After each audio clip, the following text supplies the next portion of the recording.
Brad. Justin, nandito si Moy.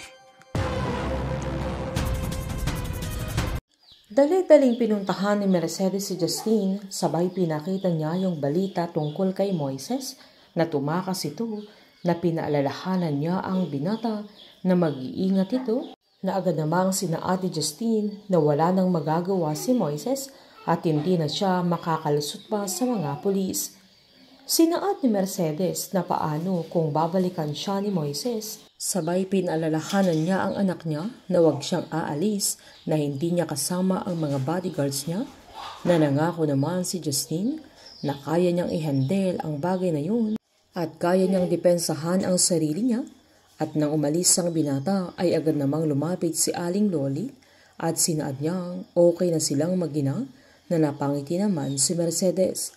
Nabigla siyang nagulat nang tumawag si Diego sa kanya. Habang sinundan naman ni Diego sila Mang Estong at Grace, na vinidyo pa niya ang mga ito nang pababa sila ng jeep.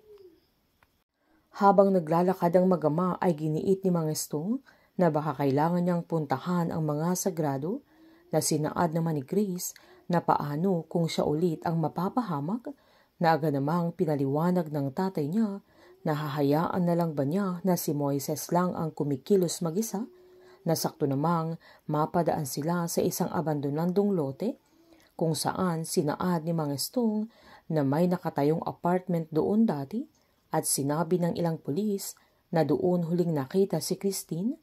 Sabay giniit niyang siya talaga ang may kasalanan kung bakit galit noon si Christine, na dahilan na ayaw na niyang bumalik noon sa kanila dahil nakita niya mismo kung paano niya bugbugin ang nanay niya.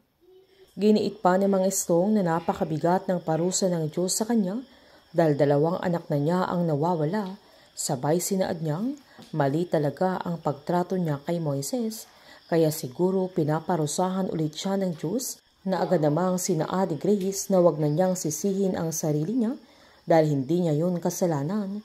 Sabay sinaad niya na baka isang araw ay bigla na lang bumalik ang ate niya at si Moises.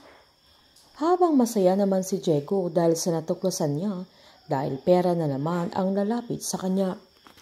Naalala naman ni Mercedes ang nakaraan kung saan noong araw na pinatay niya si Christine ay si Diego ang kinawagan niya para tulungan siyang iligpit ang bangkay ng dalaga. Habang pinuntahan naman ni Moises si Tyrone dahil alam ng binata kung anong totoo sa pagkamatay ni Roland, kung saan nagulat ang binata. Habang sa meeting naman nila Eleazar ay si Rafael ang isa sa mga pinaupo niya sa kanyang bagong kabinete. Sinaad pa niyang bago sila magbakbakan sa mga rehabilitation projects at financing ay pinaalalahanan niya ang mga kasama niya na kung may mga hidden agenda sila o may mga pakay silang taliwas sa kanyang mga plano ay huwag na nilang ituloy, dahil ayaw niya ng mga private midnight meeting na sa kanya ay walang parti-partido, walang kaibigan at walang pamipamilya, kaya nagulat si Rafael sa mga sandaling yan. Habang tatraydoring naman ni Tyrone si Moises, kung saan palihim niyang itatawag kay Justine na nasa bahay nila ang binata.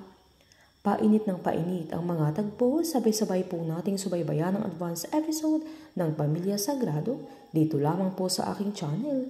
Patuloy lamang pong manood at mag-subscribe para ma-update po kayo sa mga susunod na episode. Maraming pong salamat.